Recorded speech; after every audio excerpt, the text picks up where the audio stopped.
Hey everyone, welcome to Reddit Readout. Today we are checking out People of Reddit. Story 1. Wanna bully me? Have fun going rest of year without phone. In my country, the school had classes going from kindergarten to high school and classes changed only 2 times. So you were pretty much stuck with your classmates for a whole lot of years.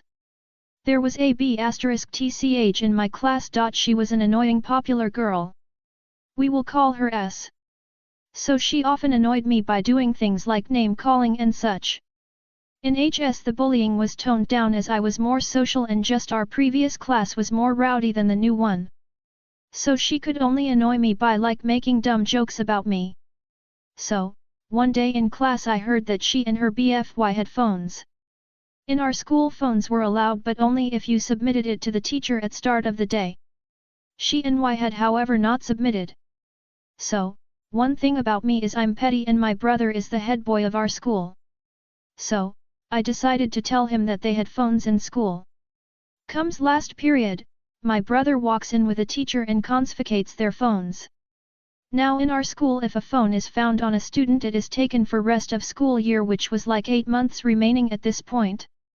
Their eyes were half filled with tears and their parents were called for meetings and they didn't get the phones back for rest of the session. It was a satisfying revenge for me. Story 2. So I wanted some dinner. Tonight was the last night before school starts. I spent something like an hour detangling my 7-year-old daughter's long curly hair. Back is killing me, wrist is killing me. My teen made a simple boxed dinner. I asked 7-year-old to get me seconds. She says, "Do I have to?" At our house, this is code for "Are you asking me or telling me?" I tell her I just spent an hour working on her hair, so yes, she has to. So she takes the plate, goes to the stove, and hums a little song while adding the food. Comes back and hands me the plate with my fork handle buried under the food she didn't want to serve. Some days I either have to laugh or cry with this child. Tonight I'm laughing and sharing in case anyone else wants to laugh too. Story 3. Ruin our experience, well ruin yours and well do it better. Our family is the best and we love a good party. Every year, pre-COVID, on the 4th of July we would have the same tradition, go to the local parade, celebrate my brother-in-law's birthday, and then go to our town's local marina where there are rides, a live band, tons of local vendors, and a firework show with music to close out the night. As you can imagine, it's incredibly busy. This year was extra special. With COVID finally having slowed down, this was the first time in 3 years that we were going to be able to go to the parade and the marina as a family. B. The first time in over 10 years that we were able to celebrate with our father who moved back to California at the beginning of the pandemic, and C. Our cousin's first time in America and thus, her first 4th of July. We got to the marina early, set up our lawn chairs directly behind the iron barrier that keeps people from plummeting into the water, so we would have an unobstructed view of the fireworks and be able to enjoy it as a family. Just before the fireworks, I, 31F, ran off to get a snack, and when I came back, I saw that 2 girls early 20s, had put themselves directly in front of our lawn chairs. My dad told them that we were all together and had been saving those spots, which was why the lawn chairs were there, but the girls just ignored him, forcing us to move the chairs. This split our family into 3 groups, the group to the girls' left, the group to their right, and the group behind them.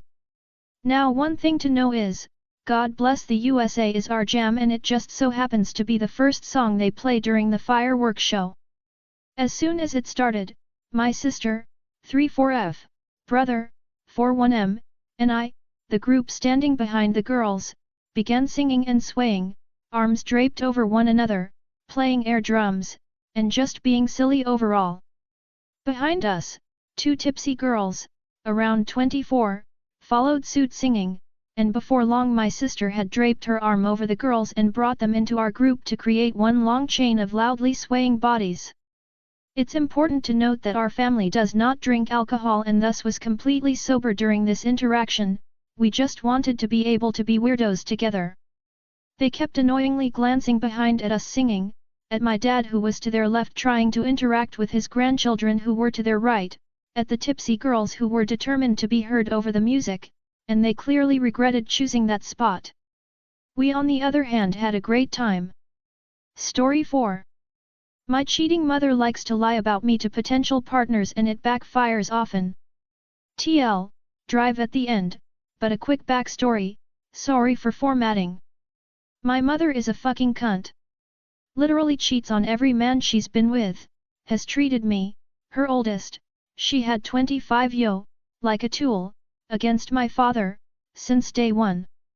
We've been no contact since my 22nd birthday, when she stole $2K from me, making me homeless for a time. Her crimes are innumerable, and she's never been a drinker or used drugs. Just a shit human. She cheated on my father with a 16yo, and married the boy. Then cheated on him with a boy I went to high school with. I say this because it's well known in the family. To the main story, few years ago I was getting messages from a random man, that claimed to be dating my mother. He said things like your mother cares about you and hopes you finally got the help you needed for your drug addiction. I had been clean since 19yo, she also had a FB account with another man's picture, he didn't know about. I told both men what was happening. Something similar to this has happened more than once, over the years. Cue the petty revenge. I decided to contact my siblings and tell them what mom was up to and asked them to send me screenshots of her double talk convos. We now have an entire drive folder that has been shared to over a dozen men. My mother has been single since 2018 and even left the state so as to keep herself distanced from us. I heard she was staying with her mother, so I added grams to the drive too. Even her own mom is snitching on her, now. I can't describe the joy this simple act of exposing my mother has caused. My father thinks it's hilarious. Hope you enjoy the story and tie to the click for introducing me to this sub. TL, drive, my mom is a POS, skank, and liar, getting exposed via Google Drive by her kids and mom. Story 5. Shred your bills if you're gonna be a trash demon. Years ago when I was in grad school in Japan, I had an absolute nightmare of a downstairs neighbor who moved in a couple months after I did. Husky greaser type guy, couldn't have been older than 25. Parties at weird hours of the night. Cars parked on the sidewalk. His weirdo Yakuza adjacent friends coming in and out all hours of the day. Chain smoking in the bike parking area.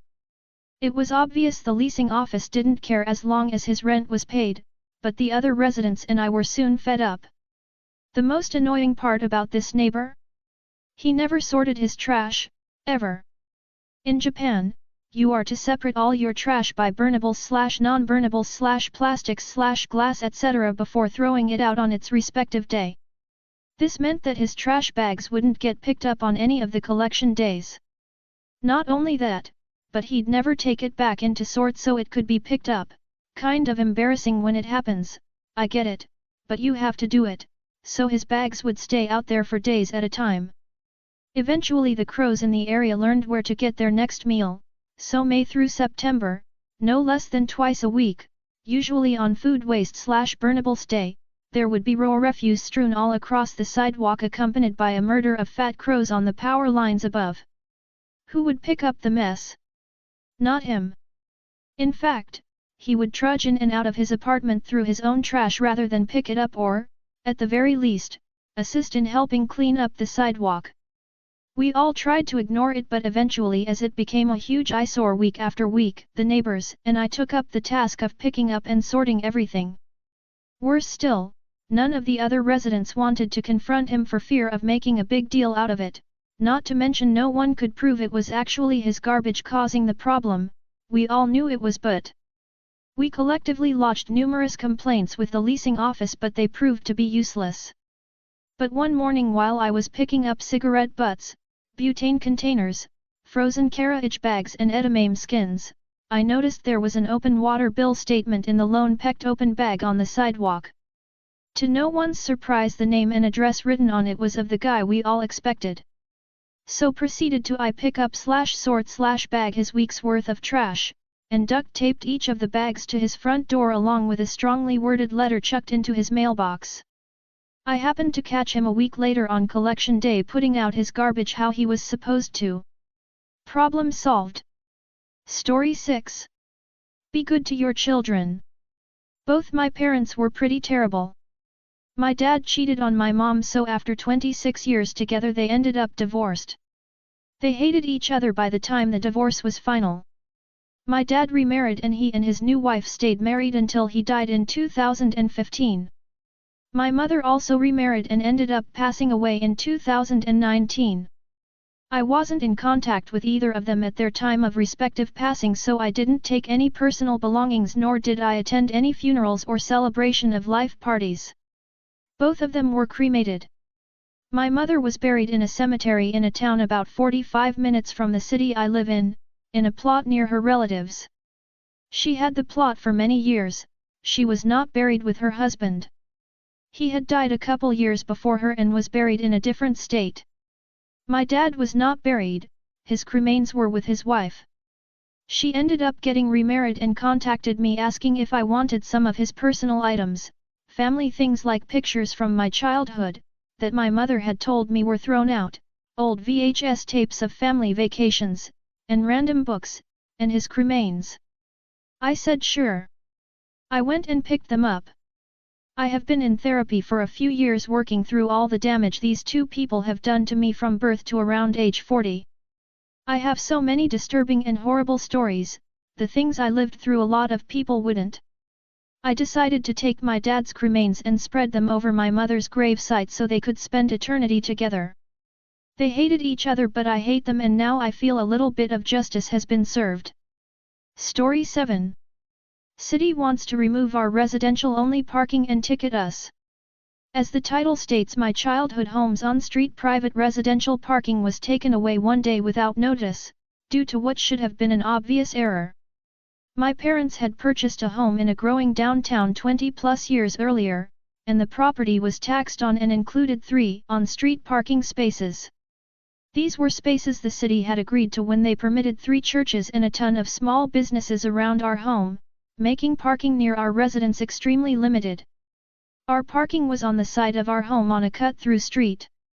The sidewalk had a double yellow curb, painted by the city, to denote those spots were private, shouldn't be used, and also had private residence parking signs. Well, the city one day takes out the 20-plus-year-old private residence parking signs and says no parking at all due to the yellow line. The local sheriffs start ticketing my parents, so my dad goes down to the courthouse and explains the situation, and asks them to rectify the issue. The courthouse lady refused to acknowledge any of the facts and said he can wait for his day in court if he wants to argue. My dad then thought up a great idea. The city had never properly lined the main street for no street parking, which made parking on it entirely legal. So the next day my dad went out and bought the cheapest driving beater he could, and parked it directly on the 2-way main street, directly in front of our home, and left it there. Cue the cops showing up quickly and calling a tow company that looked at it and said they wouldn't touch it, because it's technically legal. We got a knock on the door and it's the sheriff. He starts begging my dad to move it. My dad says it's legal, he's not moving it as the current situation has left him with no other parking choices, and he doesn't want another ticket. He explains the entire situation to him and tells the sheriff he can talk to the lady down at the courthouse as she will not listen to him, or common sense. The sheriff calls the lady and lets her know what a stupid fucking situation she's created, and tells her to fix it now. Cue him putting her on, and the courthouse lady says you have your spots and signs back, and the sheriff took care of the tickets. That's all for today. Please don't forget to like and subscribe.